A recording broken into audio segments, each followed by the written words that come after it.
salam dan bahagia. Halo Bapak Ibu guru hebat, kali ini saya bersama dengan Pak Madu Hijana sebagai rekan sejawat saya dan Ibu Eliza sebagai pelajar praktik. Pada kesempatan kali ini kami akan melakukan percakapan pasca observasi. Kita bisa mulai saja ya Pak ya. Selamat pagi Pak Made. Selamat pagi Bu Siska. Gimana kabarnya Pak? Ini lah Bu Siska. Ini Pak Made ke sini itu mau tindak lanjut dari hasil observasi kita. Kan beberapa hari yang lalu melaksanakan observasi dan terasa saya kepingin tahu proses itu sudah hasilnya gimana. Baik Pak Made. Nah, sebelum nanti saya kasih tahu ya Pak ya hasil dari observasi kita kemarin, bolehkah saya tahu dulu bagaimana perasaan Pak Made ketika mengajar di kelas? Perasaan ini. Iya. Jadi saya sebenarnya sungguh sangat senang dengan proses ini, apalagi waktu kita membuat kesepakatan bersama akan melaksanakan observasi itu. Bagi saya ini akan menjadi satu wahana kesempatan bagi saya untuk ya seperti cermin gitu lah, melihat diri saya sendiri bagaimana sih saya di kelas, apa kumpulannya, sehingga melalui kegiatan observasi ini saya bisa melihat gambaran rencana diri saya. Nah, saya senang mendapat kesempatan ini, terutama juga atas tawaran untuk observasi ini, sehingga menjadi kesempatan bagi saya untuk merefleksikan apa yang sudah dan akan saya lakukan. Di proses Pak Made saat ini, saat pelaksanaan itu, Pak Made senang ya? Senang karena dapat melakukan refleksi diri ya, gitu ya.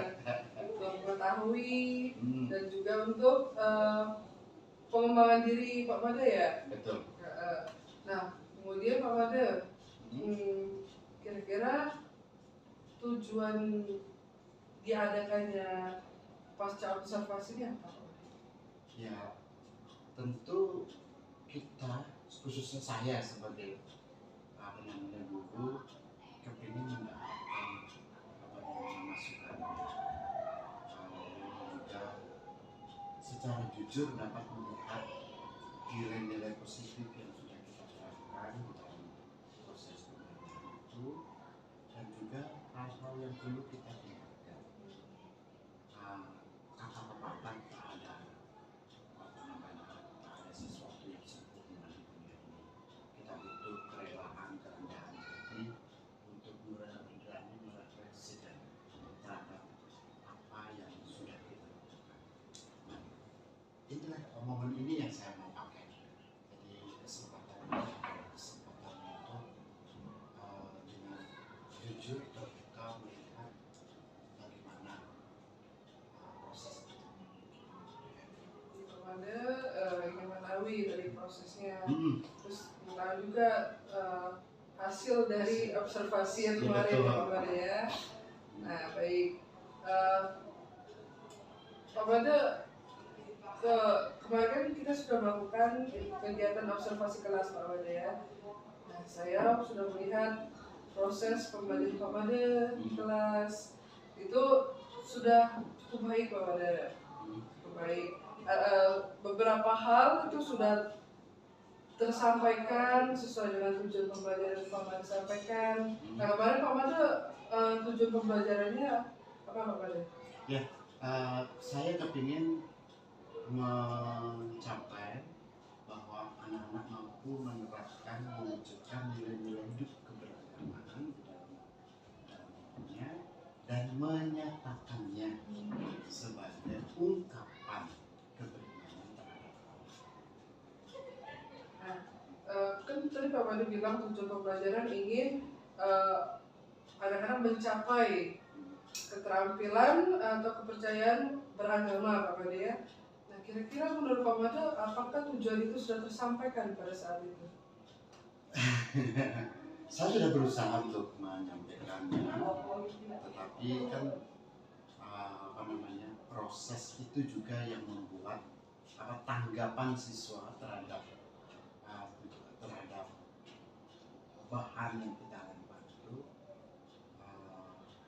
belum belum ter apa ya, belum tercerna sebetulnya. Beberapa sih dari tujuan itu sudah sampai ya, sudah terungkap. Namun saya kira belum 100%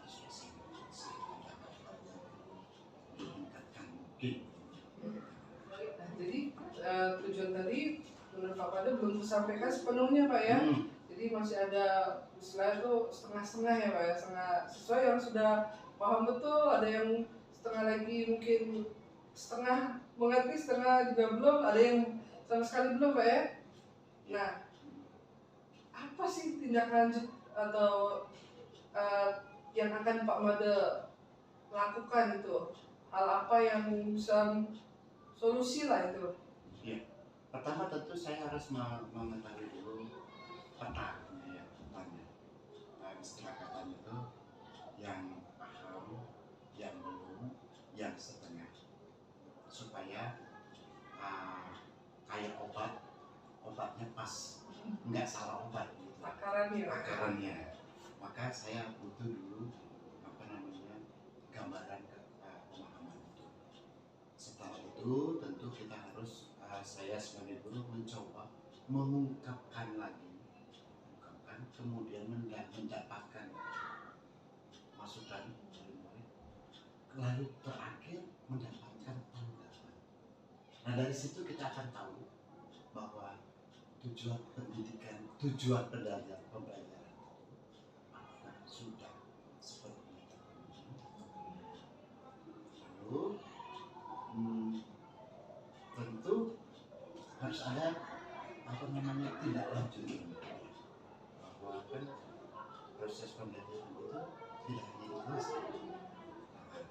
Kita ingin bahwa penerapan nilai-nilai itu diungkapkan, dinyatakan melalui tindakan konkret. Dalam artian ini perlu ada istilah penerapan.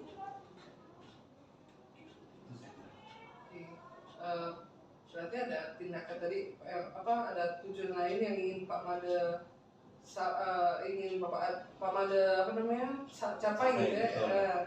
Ingin penerapan yang konkret. Nah, kalau gue tahu seperti apa ya Pak?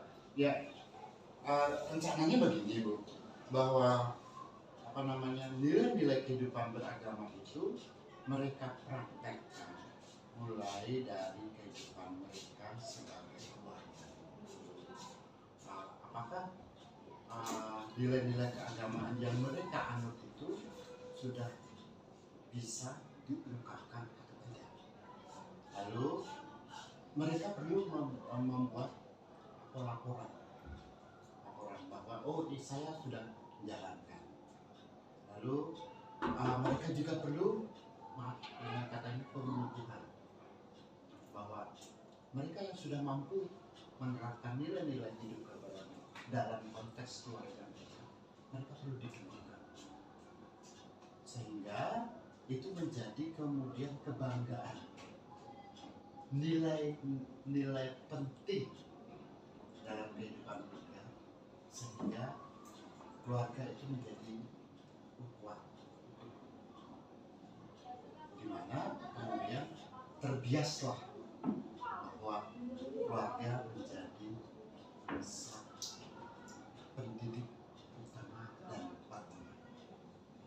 Berarti tadi lingkupnya adalah keluarga Pak Made. Jadi harus mulai dari keluarga dulu, kemudian rencananya tuh nanti siswa membuat laporan gitu ya, laporan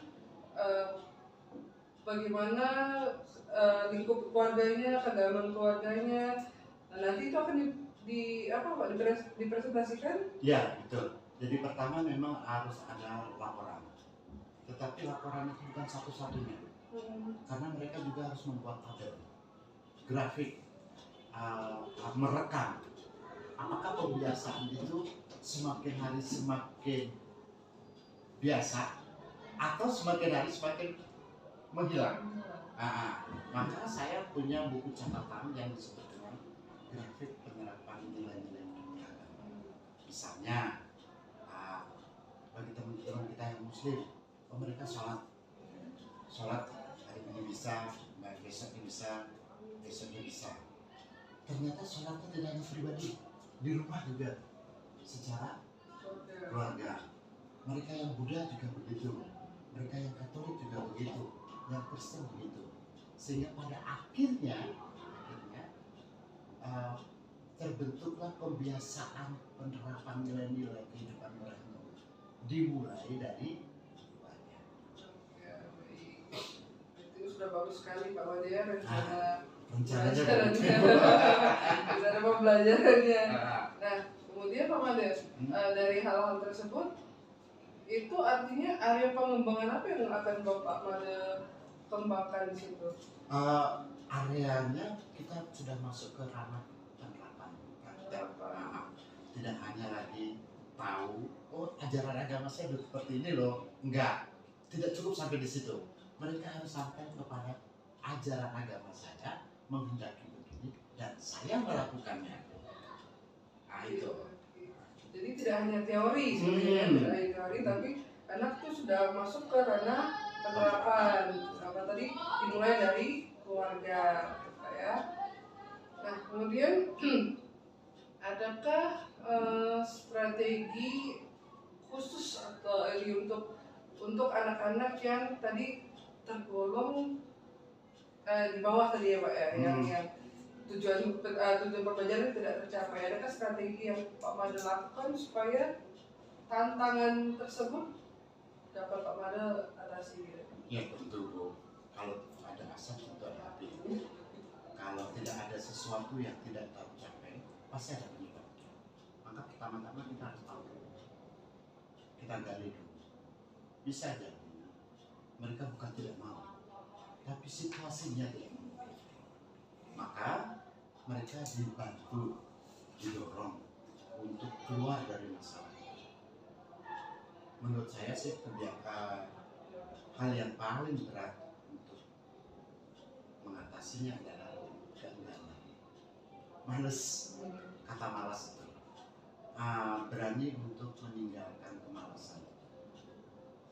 Karena menurut saya untuk penerapan nilai-nilai keagamaan itu murah kok, gratis kok, nggak butuh biaya, asal mau. Maka mendorong siswa untuk mencoba meninggalkan kemalasan. Yang kedua, ini yang harus dibasmi, yaitu kata age. Palembang bilang age, semuanya age. Kalau sekarang bisa kenapa age? Mari tinggalkan kata age dulu. Biarkan menjadi itu paradigma lama yang perlu ditinggalkan. Sekarang mari kita coba. Sekarang gitu. Ya, berarti strategi yang Pak Made ingin lakukan yang pertama-tama itu mendorong Pak ya. Betul. Mendorong atau memotivasi siswa dulu nih. Memotivasi supaya mereka meninggalkan kebiasaan-kebiasaan yang bisa dikatakan itu malas begitu ya. Dan kebiasaan mengucapkan kata KG. Kata KG diubah menjadi sekarang atau mau gitu ya. Ya. Sudah waktunya. Baik, Pak Wade. Nah, kemarin itu kan pas ketika observasi, saya sudah melihat proses pembelajaran. Saya melihat banyak siswa yang sudah antusias. Antusias. Tapi tadi juga ada beberapa tempat-tempat yang anaknya masih tidak bersemangat atau tidak punya motivasi. Ada yang tidur, ada yang main sama temannya, seperti itu Pak Made. Nah itu mungkin yang akan Pak Made harus perhatikan secara khusus Pak Made ya. Jadi itu menjadi catatan khusus di pembelajaran Pak Made nanti selanjutnya. Nah, tadi kan Pak Made juga sudah mengatakan strateginya saya mendorong dulu motivasi siswa. Nah, kalau sudah memotivasi tapi juga masih belum tergerak, apa yang akan Pak Made lakukan selanjutnya? Begini Bu, saya tetap pada filosofi pendidikan ini, bahwa sesungguhnya yang harus merubah itu adalah dirinya dalam situasi kemerdekaan. Sekuat apapun kita mendorong, kalau Anda yang tidak mau, ya tidak bisa. Maka ada kebebasan dalam hal ini. Sama seperti menabur. Tugas saya menabur. Tumbuh atau tidak tumbuh bibit itu pertama-tama bukan saya, tapi tanahnya, situasinya, dan cuaca. Maka saya tidak tidak mau pesimis terhadap situasi itu. Mungkin sekarang belum, tapi mungkin nanti akan terjadi. Yang kedua, saya harus sadar bahwa sebuah tujuan pendidikan itu tidak mungkin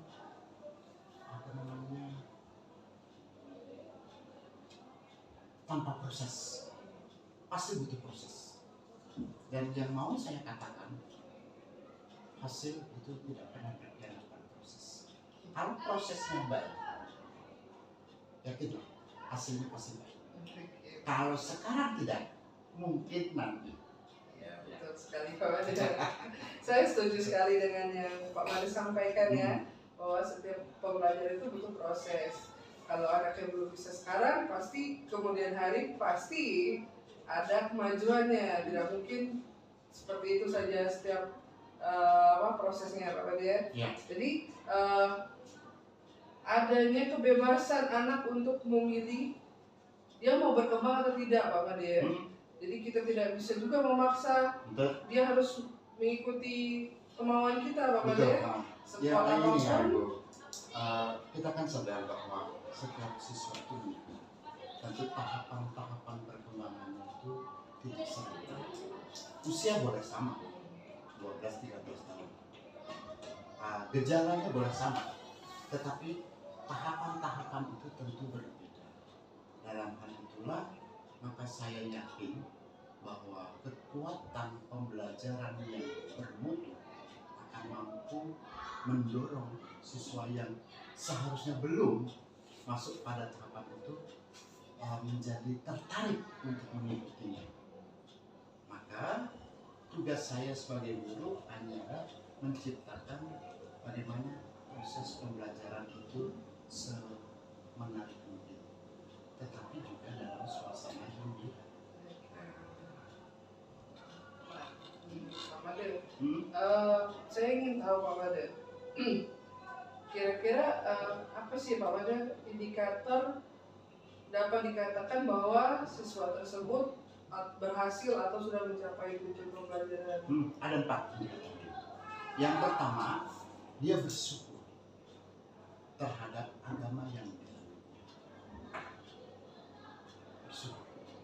Dia tidak menyesal, tapi dia mensyukuri bahwa agama yang dianutnya adalah merupakan rahmat Allah sebagai sarana untuk menuju kepada kekudusan. Yang kedua, dia tekun mempelajari agama, apapun agama. Dia berusaha untuk memperdalam ajaran agamanya, dan yang ketiga, mampu dan mencoba secara terus-menerus mewujudkan nilai-nilai agama. Nah, yang terakhir ini penting Bu, sangat penting untuk kita, yaitu mampu menghargai orang yang berbeda dalam koridor kesesamaan manusia.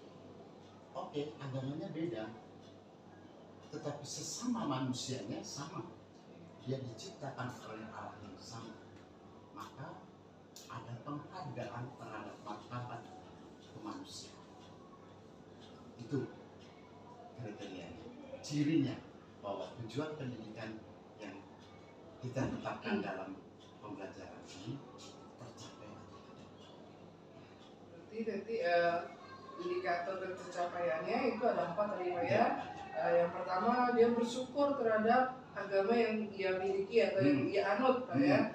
Kemudian dia tekun mempelajari dan juga mencoba mewujudkan, dan yang terakhir yang terpenting tadi dia mampu menghargai umat beragama walaupun tadi agamanya berbeda-beda tapi pribadinya tetap sama, jadi saling menghargai seperti itu.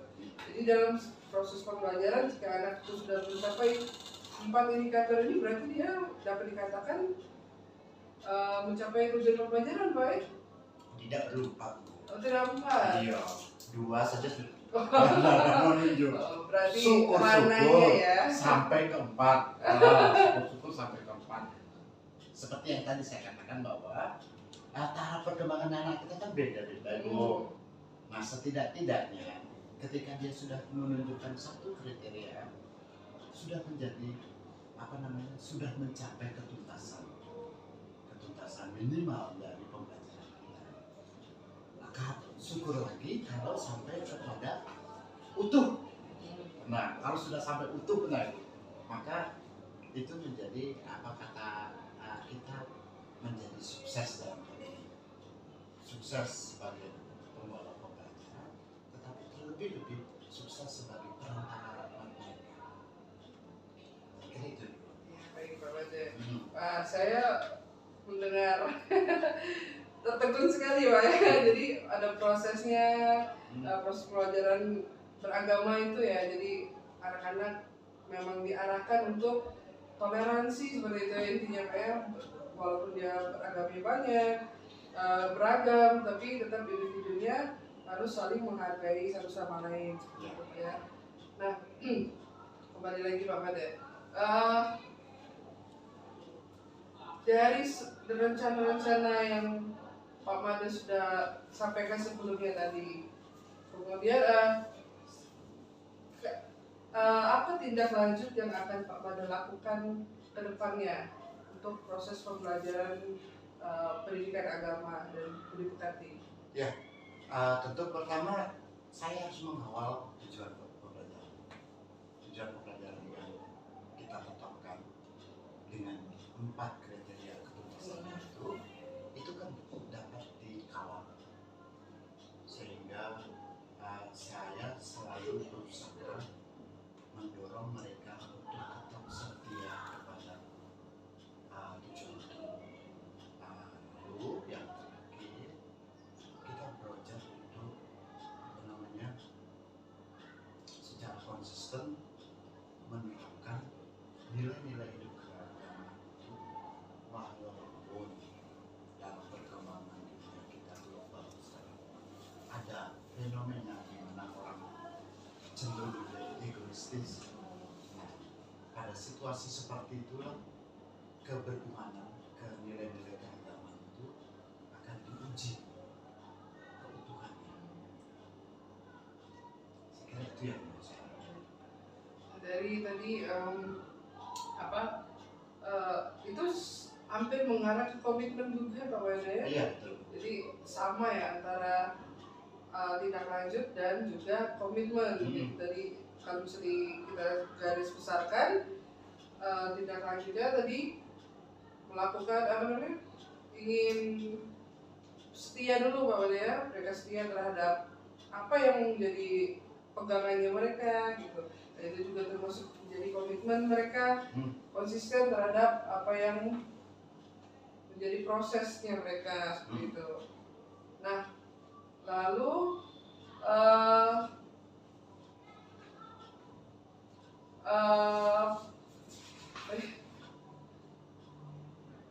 oke, tadi sudah komitmen sudah, terus tindak lanjut sudah. Kira-kira kapan ya Pak Made rencana-rencana yang Pak Made buat itu akan dieksekusi? Ya, tentang pelaksanaannya Bu ya. Yang paling baik itu sih rutin. artinya tidak ada hari tanpa mencoba melihat, mengamati. Namun sebagai lembaga tentu kita terjadwal, tertata. Maka ya tentu kesempatan yang baik untuk saya masuk ya pada jam-jam pembelajaran itu. Walaupun itu sesungguhnya adalah standar minimalis yang rutinnya, yang bagusnya adalah kontinu, terus menerus. Karena proses pendidikan, pengawalan pendidikan itu nggak boleh terputus-putus, rutin mestinya. Persoalannya adalah apakah kita bisa melakukan itu? Tentu kita harus mencoba memberi ruang kepercayaan bahwa mereka pantas untuk dipercayai, mereka mampu bertumbuh dan berkembang sesuai dengan iman dan Dari secara konsisten, tadi kan Pak Made sudah bilang tuh anak-anak punya buku Pak ya, banyak. Buku yang mereka isi, berarti itu yang menjadi konsistennya mereka untuk diisi setiap hari. Namanya buku tabel 1. Tabel 1. Buku tabel 1 itu berisi tentang berbagai bentuk aktivitas kehidupan keagamaan yang direkam dalam bukunya. Kemudian saya cukup mengontrol dengan memberi buku tanda tangan, dan sesekali sempat mengontrol kebenarannya. Kita ya percaya sih percaya, cuman kan tidak harus begitu. Ada kalanya perlu ada cross check supaya mereka juga belajar untuk jujur, bukan hanya tertulis tapi terlaksana. Baik Pak Made, terima kasih sekali karena Pak Made sudah mau berbagi ya. Iya Bu, saya juga terima kasih Bu Siska. Jujur bahwa kegiatan ini sangat bermanfaat bagi saya, khususnya bagaimana saya harus mengembangkan diri. Saya butuh rekan yang bisa mendorong kita, mendorong saya untuk membuka cakrawala wawasan bahwa fenomena pendidikan kita perlu bertumbuh dan berkembang. Memungkinkan dalam situasi sekarang saya perlu melihat diri dan berkaca, lalu mencari alternatif baru, terobosan ya untuk pengembangan diri kita, diri saya, supaya sampai kepada terima kasih ya. Baik Pak Made, terima kasih sudah meluangkan waktunya juga ya Pak. Jadi kita bisa sama-sama sharing-sharing. Kita belajar bersama ya Pak ya. Baik, gitu. Terima kasih Pak Made sekali lagi. Ya.